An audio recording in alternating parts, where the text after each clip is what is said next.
Let us take one question on curve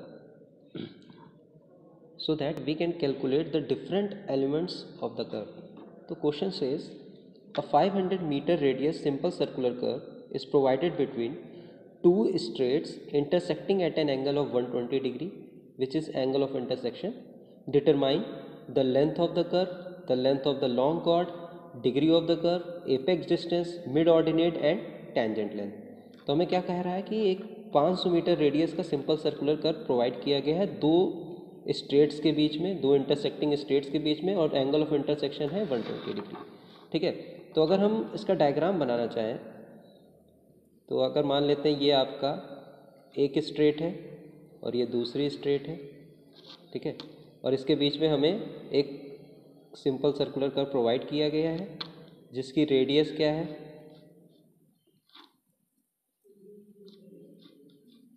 ठीक है, जिसकी रेडियस है आपकी, ये आपकी रेडियस है. ठीक है, मान लेते हैं ये T1 हो गया, ये T2 हो गया, this is V, this is phi, this is I, this is A B. ठीक है, दिस इज लॉन्ग कॉर्ड जिसकी लेंथ है L, ये highest point on the curve C, ये आपका mid point of long chord CD, तो CD is the mid ordinate and CV is the apex distance. तो question में क्या कह रहा है, क्वेश्चन में कह रहा है कि R is equals to 500 meter given है,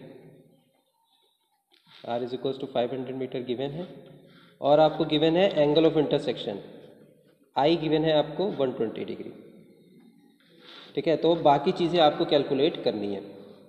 तो बाकी चीज़ें कैलकुलेट करने के लिए पहले हमें फाई कैलकुलेट करनी पड़ेगी, क्योंकि बाकी किस पे डिपेंड है, फाई पे डिपेंड है. तो और हमें ये भी पता है I plus phi is equals to 180 degree, then phi is equals to 180 degree minus 120 degree, this is equals to 60 degree. That means deflection angle is 60 degree, this angle is also equals to 60 degree. ठीक है, क्योंकि ये भी phi के बराबर होता है.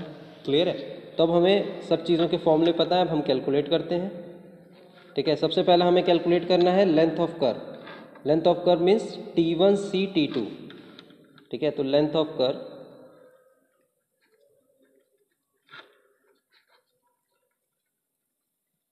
को हम डिनोट कैसे करते हैं, स्मॉल l से. फॉर्मूला क्या होता है, फॉर्मूला अगर आपको याद हो तो pi R into phi divided by 180 degree. यहाँ पे फाई किस में रहेगा, डिग्री में रहेगा. वैल्यू सब्स्टिट्यूट करते हैं, रेडियस की वैल्यू गिवन है पाई इंटू 500, फाई कितना आ गया 60 degree divided by 180. Pi unitless होता है, ये फाई भी यूनिटलेस, आर मीटर में है तो ये भी मीटर में आएगा. ये कितना आ गया length of curve is, solve हमने इसको किया तो 523.6 metre.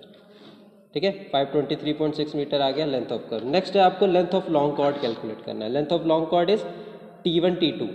Length of long chord is T1 T2, इसी को हम कैपिटल L भी कहते हैं. ठीक है, तो यहाँ से ये डिस्टेंस कितनी है, कैपिटल L है, हमें ये कैलकुलेट करना है. तो चलिए अब हम length of long chord calculate करते हैं. नेक्स्ट है आपका length of long cord.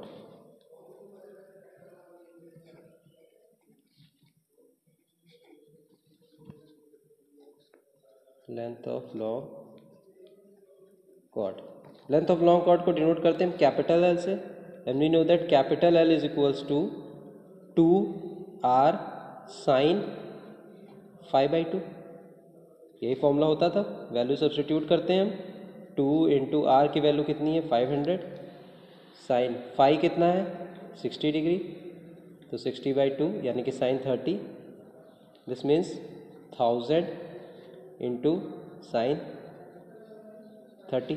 Sign 30 की वैल्यू होती है हाफ, तो ये कितना आ जाएगा, this will equals to 500 meter, यानी कि length of long chord is 500 meter. Clear है. अब आपको नेक्स्ट क्या कैलकुलेट करना है, you have to next calculate out degree of curve. ठीक है, डिग्री ऑफ कर्व, और इसमें कुछ नहीं गिवन है कि 30 मीटर है कि 20 मीटर गिवन है, कुछ नहीं गिवन है, स्पेसिफाइड लेंथ नहीं है. तो कितनी कैलकुलेट करना है, किससे लेना है, हमें 30 मीटर से लेना है. तो degree of curve next third है degree of curve is denoted by capital D और for 30 metre degree of curve is 1719 divided by R. ठीक है, तो 1719 divided by R, 1719 divided by R कितना गिवन है 500, तो ये आ गया 3.44 डिग्री। ठीक है, तो डिग्री ऑफ कर्व कितना आ गया 3.44 डिग्री। नेक्स्ट आपको क्या कैलकुलेट करना है, नेक्स्ट आपको कैलकुलेट करना है apex distance. Apex distance is nothing but CV। CV is the apex distance, और एपेक्स डिस्टेंस का हमारे पास फॉर्मूला हमको पता था। ठीक है, एपेक्स डिस्टेंस का फॉर्मूला क्या होता था, R sec 5/2 -1। वैल्यू सब्सटीट्यूट करते हैं, R की वैल्यू 500 है, sec फाई की वैल्यू कितनी है 60 डिग्री, यानी कि 60/2 -1। इसको हमने सॉल्व किया। ठीक है, तो sec 30 -1 मल्टीप्लाइड बाई 500, डिग्री में रखिएगा, रेडियन में नहीं है ये। तो इसको हमने जब सॉल्व किया तो ये आ गया 77.35 meter. Apex distance is 77.35 meter. Clear है। नेक्स्ट आपको कैलकुलेट करना है mid ordinate. Mid ordinate is distance CD। Mid ordinate is distance CD। ठीक है, mid ordinate is distance CD। तो डिस्टेंस CD क्या होता है, मिड ऑर्डिनेट का हमें फॉर्मूला पता है। Next is mid ordinate which is fifth mid ordinate। Mid ordinate क्या होता था, कैपिटल M।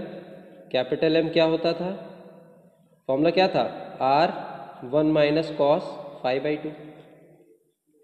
ठीक है, तो हमने इसको कैलकुलेट किया, तो वैल्यू सब्सटीट्यूट की, तो 500 ब्रैकेट में 1 - cos 60/2 यानी कि cos 30, 500 1 - cos 30। जब इसको हमने सॉल्व किया तो ये आ गया 66.99 मीटर।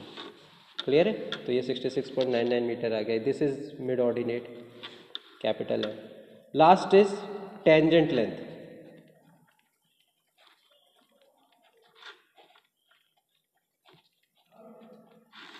अगर हम टेंजेंट लेंथ की बात करें तो टेंजेंट लेंथ क्या था, T1V था और T2V था। टेंजेंट लेंथ है T1V और T2V, T1V और T2V बोथ आर इक्वल। तो ये क्या था, हमने इसका फॉर्मूले से निकाला था। हमने तो इसको हमने फॉर्मूले से क्या निकाला था, हमारे पास फॉर्मूला क्या था, R tan 5/2 था फॉर्मूला। तो हम टेंजेंट लेंथ निकालते हैं, 500 multiplied by tan 60/2, 500 multiplied by tan 30। तो इसको हमने सॉल्व किया तो ये कितना आ गया 288.67 मीटर। 288.67 मीटर। तो आपको ऐसे ही क्वेश्चंस आते हैं कैलकुलेट करने के लिए, तो आप एक बार फॉर्मूला याद कर लीजिएगा तो आप कैलकुलेट कर सकते हैं। Thank you.